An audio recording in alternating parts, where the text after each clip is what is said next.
只要经历过侏罗纪生物大灭绝的都知道，那场陨石雨整整持续了100万年。那么今天我们就来讲述外星人的第2次物种清洗，还有我们的月亮，以及一场被称作盘古开天的悲壮反击。这月亮距离地球也太近了，好像要贴在地球上似的。盘古开天的悲主持人是不是弄错了数据了呀？需要改一下吗？可能大家都觉得模型数据错了，但在2.1亿年前，月球就在我们的头顶，距离大约5万千米的位置。关掉！立刻把这个直播给我关掉！我们在讨论国家级项目。就是天王老子来了！地月之间的距离都是36到40万千米。从月球的诞生条件来看，作为推伊亚与地球碰撞碎片形成的卫星，本身就不可能出现在现在的位置。而且，天然卫星体积不会超过主星球体积的 5%， 而月球却占据了地球总体积的 27%。这么大质量的存在，想要被推送至36万公里之遥，除非有一种极其强大的力量。第2条佐证是60年代，我国考古学者在一个古老洞穴中发现的一组可能是世界上最早的月相图像，其中竟然描绘到了月面环形坑，并且上面标注的地月间距是特别接近的。诸如此类的证据还有很多，而且在各个古老文献中，月亮还有另一个名字，那就是天，是神灵所居之处。就像《山海经》、西方圣经、希腊神话以及古印度神话里的神明全部来自天空。而这些所谓的神，其实就是盘踞在月球基地的外星生物。在发现人类摆脱了氧气对生命的束缚之后，科技爆发到了无法掌控的地步，于是决定利用陨石发起了第2次清洗行动。当然，先民们不会坐以待毙，不仅直接对神吹起了反攻的号角，更是将天推到了36万公里之外，用以抵挡来自同一方向的陨石，也就是之前提到的盘古开天计划。这就说得通了。吉青除了外星人的据点，又能用敌人的盾挡住敌人的子弹。办法是好办法，不过真的这么简单吗？就这样，九州先民们面临着又一次灭世危机，秘密筹备了整整1000万年，终于向神明发起了挑战。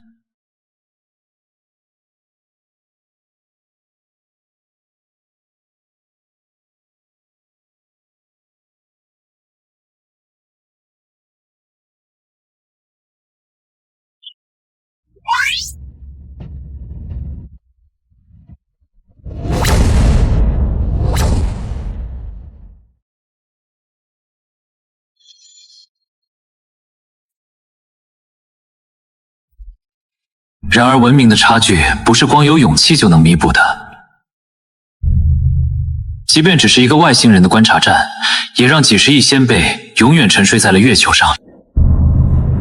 而《山海经》中的盘古就是那一代所有牺牲者的总称，只为人类的未来开天辟地，即使力竭而亡也在所不惜。长见识了，原来盘古从来不是一个神，而是人民史观的丰碑啊！精彩！媳妇儿，你快看啊！向死而生，永不言败，燃爆了好吗？好了好了，还像个孩子一样。接着，先民们开始实行盘古计划的第2步，构建多台行星发动机，调整月球轨道。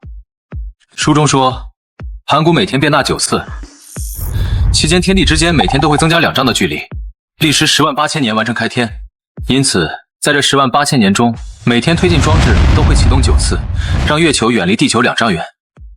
然而，在2亿年前，地球转得慢一些，每年大约有400天，也就是说，天地之间的距离在这段时间内被拉长了8640万丈，并且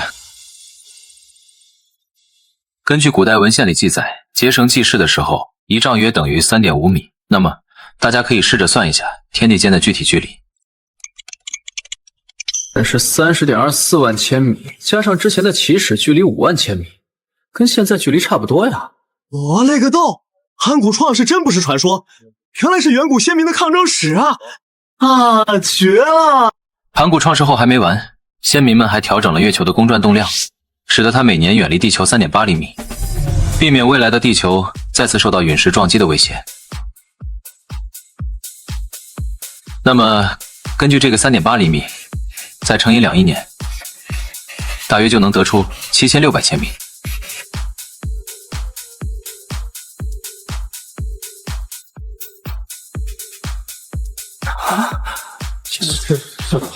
35.24万千米，正好36万公里啊！各位请看，这两个字在古代分别代表天和上，它们刚被创造出来时看起来几乎一模一样，所以把开天理解为把月亮越推越高。这个解释确实也没什么问题。最后我要说的是，月球在当时不仅作为氧气投放的地点，外星观察者们还可以通过引力让地球引发大规模的爆炸。虽然先民们已经让情况减弱了许多，但现在偶尔还是会触发小范围的爆炸，毕竟文明的差距还是太大了。小灯啊，观众连线已经准备好了，你这边随时可以接通。这位观众您好，我是天文学家方青云。这月球与地球的距离明明就是随着时间变化逐步拉开的，年轻人，故事不是随便编的。那么，请方教授解释一下，月球背面的加格林坑直径300公里，为什么深度只有6.4公里？理论上它该有几百公里深。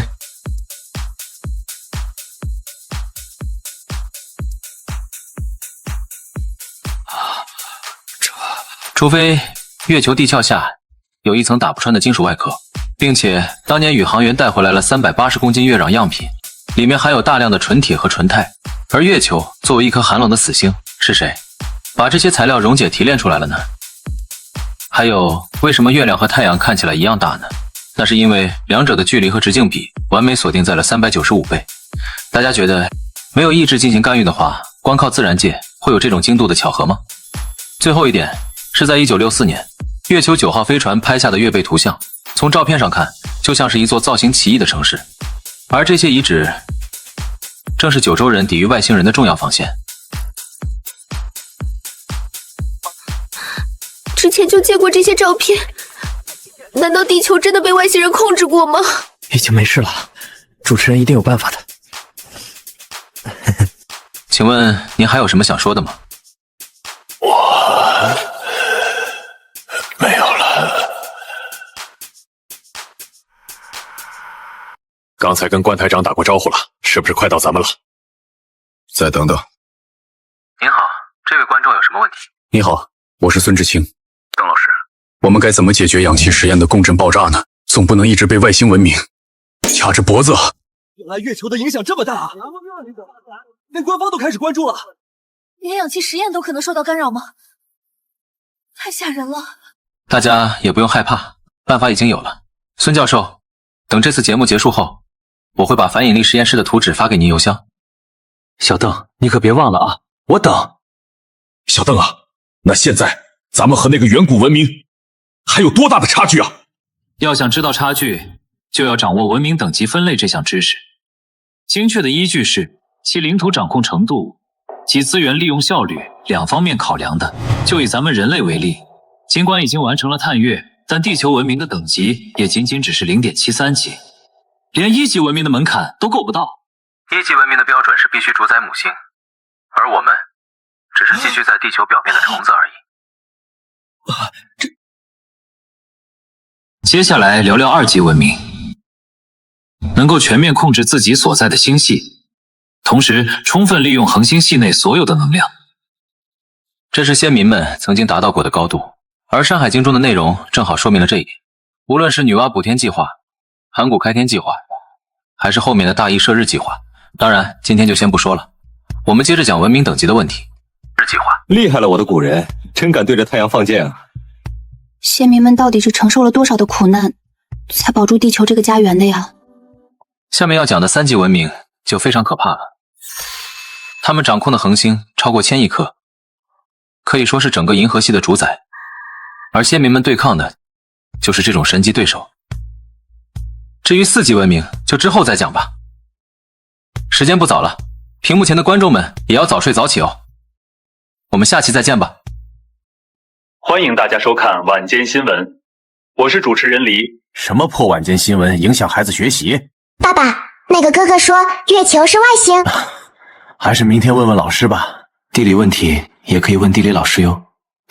那我明天回来给爸爸和妈妈讲。果然是真的，是反引力实验室的图纸。是时候展现科学精神了，今晚请大家辛苦一些，务必将图纸研究透。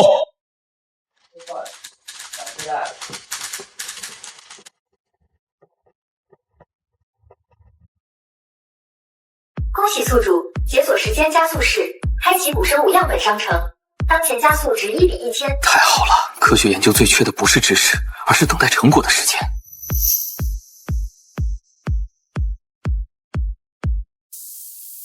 好的，对，就是这个，是新的主题。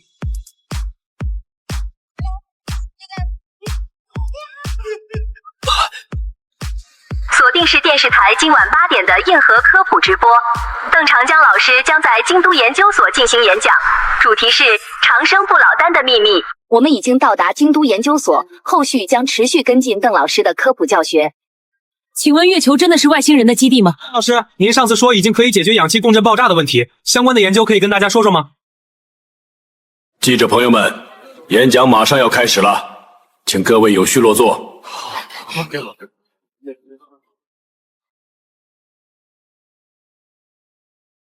之前我们已经说过很多次了，氧气是生命的枷锁。那么，当先民们发现自己寿命受到威胁之时，他们并没有放弃抵抗，而是暗中寻找延长生命的办法。相信在座的各位都应该读过《山海经》了，其中有言：巫山有黄鸟，守地药，食之可活800年，多则1000年。而先民们还曾用过亚羽的尸体做过实验。当然，要真的让他活了过来，但也带来了巨大的副作用。不好，他要出来了！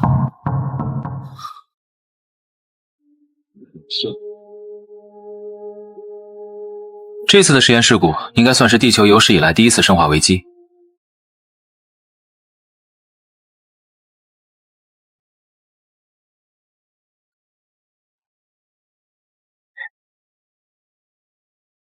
最终，6位九州最顶级的科学家身陨当场，也就是书中所说的大巫。其实不仅只有九州有长生药，像基督的圣杯、希腊的神酒、北欧的金苹果，在当时几乎全球所有的文明都在寻找氧气的解药。如果是全球性的现象，那就只能说明一点，曾经有一个统一的高级文明在分发药物。接下来，我们将根据《山海经》，再结合各种线索，就能推断出不死药的位置。可以看到，所有线索都指向一个地点，那就是昆仑山，不死药的主要发放地。在之前我们说过，板块漂移动作被蛙族的补天之举中断过，这就意味着《山海经》编写期间，所有的大陆本身就是连在一起的。那么就要以古地图为参考依据，来寻找昆仑山真正的位置。那么，已知当时大陆的主要雏形以及不死药的发源地，我们就来说下一项线索：九州文明至高的所在，2级文明社会的掌权者之一，昆仑山无上清灵元君西王母。所有的大陆本身就是连在一起的，那么就要以古地图为参考依据来寻找昆仑山真正的位置。真是每一场直播都有一个惊人言论啊！不知道之后还会发生什么。根据《山海经》记载，西王母蓬发戴胜，虎翅豹尾。那么大家看这个形象眼熟吗？戴胜，虎翅豹尾。那么大家看这个形象眼熟吗？哎呦我去，开什么玩笑，是真人面像。西王母居然是埃及法老王。数亿年前，西王母作为九州重要首领之一，其影响力遍布整个星球。而现在埃及所处的地点，在当时是隶属于九州的冀州。但随着后续的一系列事情发生，各个古代文明纷纷消失，所以古埃及人才利用这些遗迹，造出了金字塔和雕像。那么，要想定位昆仑山的准确地点，最好的办法是先确认该区域内其他显著的地标。我们可以选择万王之城作为参照。根据文献记载，那里有许多如尧舜帝平台一样的建筑分布在北方，那就意味着昆仑山在其南方地区。研究表明，东非大裂谷出现的年代极为古老，约莫在传说中的补天之时就已经形成。那不对啊，小邓。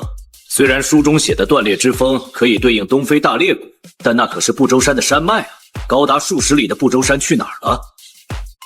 关于不周山的问题，等我们以后再说吧。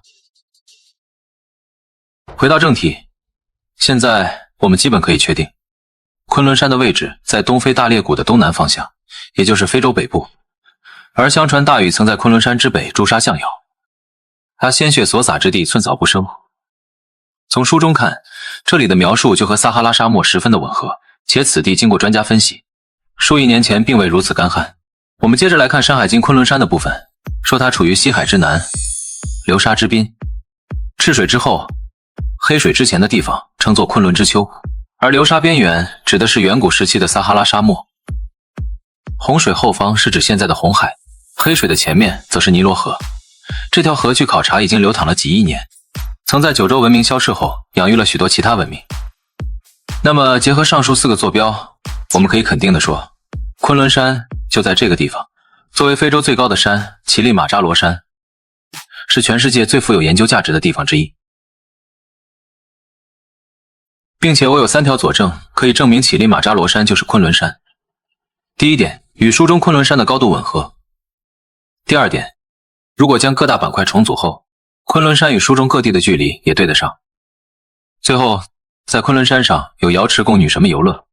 《山海经》描述这里还有一个巨大的自然湖，根据资料显示，早在亿万年前便已存在。感谢大家的观看，我们下期再见吧。过瘾呐！这生活我受够了，谁也不能阻止我去找长生药。也不知道坦桑尼亚好不好玩，咱们也报个团去溜达溜达吧。必须去，万一这长生的线索让咱们找到了呢？哈哈。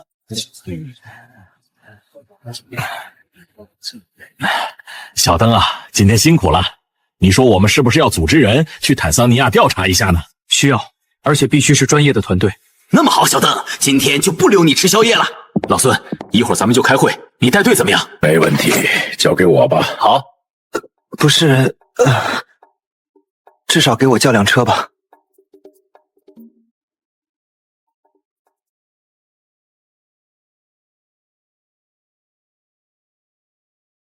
有氧条件和无氧条件最终的进化方向到底是什么呢？真期待呀！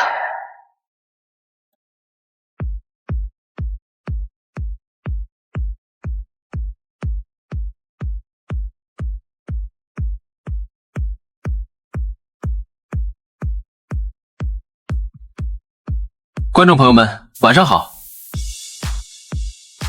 又是一个周五的解密之夜。今晚我们将继续深入《山海经》的下一个传说——大羿射日。相信聪明的观众肯定发现了，不死药与大羿射日之间好似缺了一段故事。那首诗大家应该也还记得吧？嫦娥应悔偷灵药，碧海青天夜夜心。那么在这次的科普中，我会为大家一一讲解明白其中的缘由。回到主线，随着先民们成功瓦解了2次外星人的阴谋，这次的神秘力量又制造了一场破坏性更强的灾难。现在我们把视角拉回到地球，一起来看看10日横空下的情况。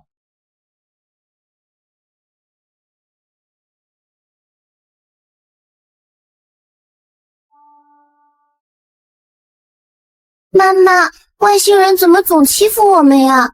要是我们认输了，是不是就不打我们了？别怕，我们会赢的。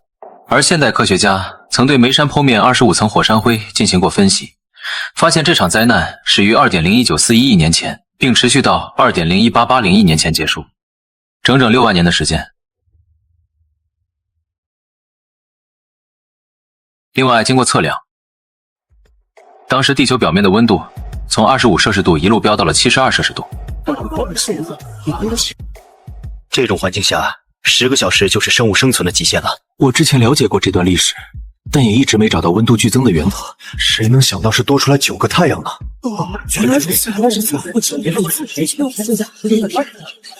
这场持续了几万年的大火，使得二氧化碳浓度急剧上升，空气中的氧气大量消耗。虽然不死药确实能大幅摆脱氧气的依赖，但其用量并不能保护所有的生命。面对着10日横空的末日景象，先民们想尽了一切的办法，就是没想过放弃。因为不屈是刻在九州人骨子里的铭文，既然能赶走洪水，推开月亮，造物主又怎么了？夹在这儿就没有退的道理。原来不止一个文明在争夺这片试验场，先民的坚持真的有意义吗？仅仅靠着这只自片羽般的传承，我们能做什么呢？现在不一样了，有了它，火种一定能传下去。因此，一项名为射日的秘密行动在昆仑山上逐渐形成。这个计划的负责人名叫大义，相信大家对这个典故都十分熟悉。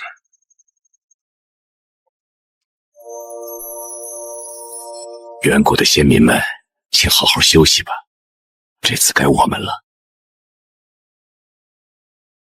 《山海经》中是这样写的：十日并处，交禾家，杀草木，而民无所食。帝俊自一同宿醉，以服夏国，亦设9日，落为沃交。这段文里提到了帝俊这个人，说他有3身，但其实应该是3重身份的意思，分别代表了统治者、科技领军人以及丈夫。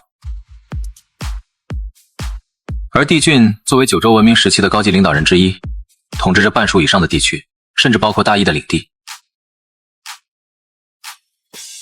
再来看看他的后代，如钟嵘、极光、番禺、后继，无论是航空、机械，甚至生物基因，全是各领域的科技大佬。那么作为族长的帝俊，必然是当之无愧的科技领军人。但真正有意思的是，他的2位夫人日神羲和与月神长息。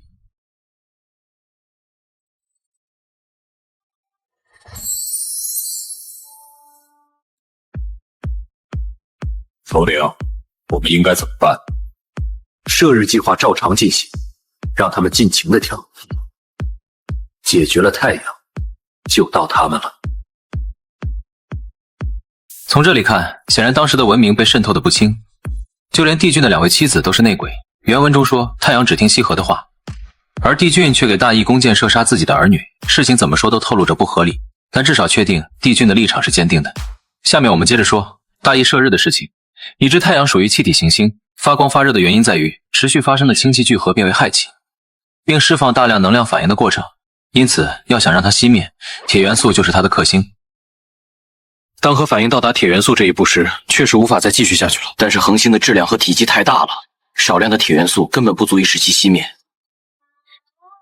现在请大家看看大义的武器的描述。原文说铜弓素半，意指红色之弓与白色之箭。那么大家觉得它像什么？还有，大义也不是传统的弓箭手，而是高级火箭设计师。这里的参数误差也太大了 ，AI 也偷懒吗？首领，全力配合大义的事情，已经通知其他联军了，预计明天采放飞船就能升空。知道了，让大义精细着点儿。根据古书描述，大义的领地有穷国，地势平坦，位于地球的赤道之上，简直就是完美的火箭发射基地。这个解释牛啊！发射基地都准备好了。原来古书上的记载可能真有其事，有穷国的地貌是做不了假的。终于，射日行动开始了。第1颗太阳果然在渐渐暗淡，接着是第2颗、第3颗，直至只剩下最后1颗太阳。当然，这个熄灭太阳的过程持续了很多年，而事情发展到现在，射日计划的第1步才算真正完成了。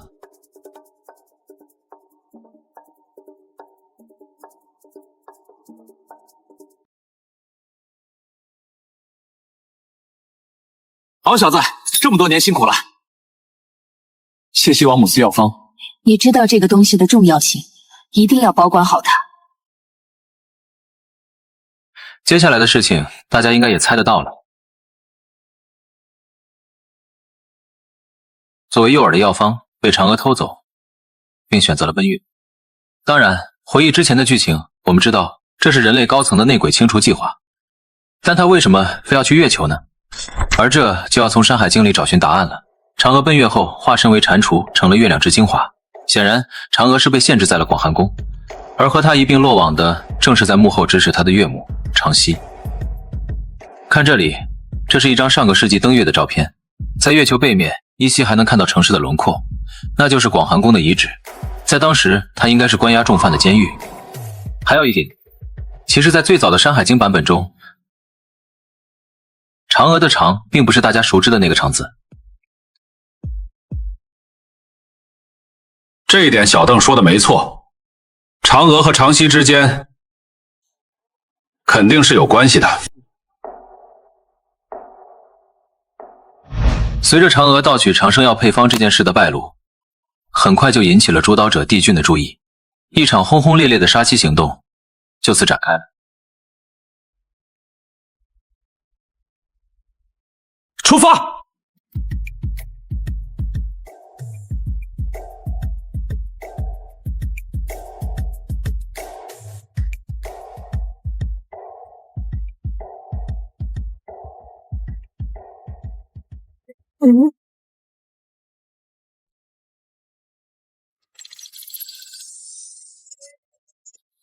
你是有机会先除掉我的。让你失望了？回去吧，我就不劳你动手了。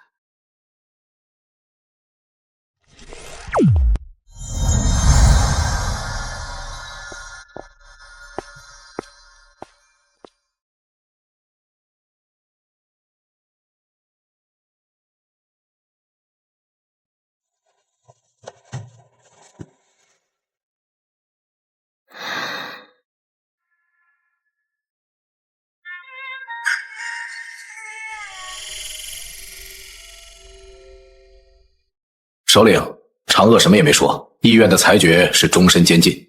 大仪对其余高层进行的清剿行动也差不多到了尾声。没指望能从神仆嘴里敲出什么东西。通知尹后准备开拔火星，也不能让西河等得太久吧。随后收到命令后的印后，正式开始了针对西河所在之地的战争。当然，当帝俊的大军降临之后，西河也很快就败下阵来。但却让当时的九州发现了一个令人绝望的事实，那就是地球之所以能够孕育生命，甚至包括太阳系的存在，很可能都是由外星智慧设计操控的。首先，太阳系的行星布局十分的奇怪，按理说木星、土星这种巨型气态行星距离太阳应该更近，但它们的实际距离却打破了自然规律。其次就是太阳系的大小与地球轨道所在的安全带比例极为巧妙，几乎像是被人为设定好了界限一样。第三，本不应该存在于这里的木星，反而保护了地球不受小行星撞击，使得我们在早期进化阶段避免了无数次灾难。第四，在太阳系边界还有一个名为奥尔特云的巨大物质团，它阻隔了内外视线的交换，如同天然的屏障一般。而著名物理学家费米曾经提出的悖论也很适合此处。 If there were truly highly advanced civilizations, they should have discovered Earth long ago. 所以，真正令九州先民感到绝望的是，他们之所以还有反抗的机会，只是因为外星人不想彻底毁掉这片试验场而已。首领就这么做了一天了，要不你去劝劝？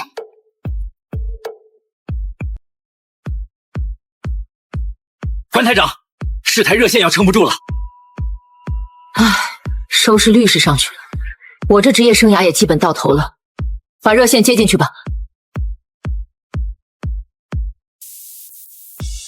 这位观众您好，请问有什么问题？主持人您好，请问10日横空，大乙射日之后，外星人显然吃了大亏，能提前透露一下下次直播的内容吗？只有千日做贼，哪有千日防贼的道理？就是，既然有能力离开这里，我们也没必要非拼个鱼死网破吧。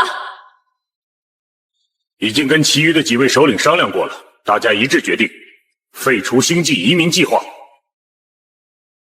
地球是我们生活了几亿年的家，没了家，我们就是无根的浮萍。即日起，正式启动夸父逐日计划，我们要带着太阳系彻底脱离外星人的封锁，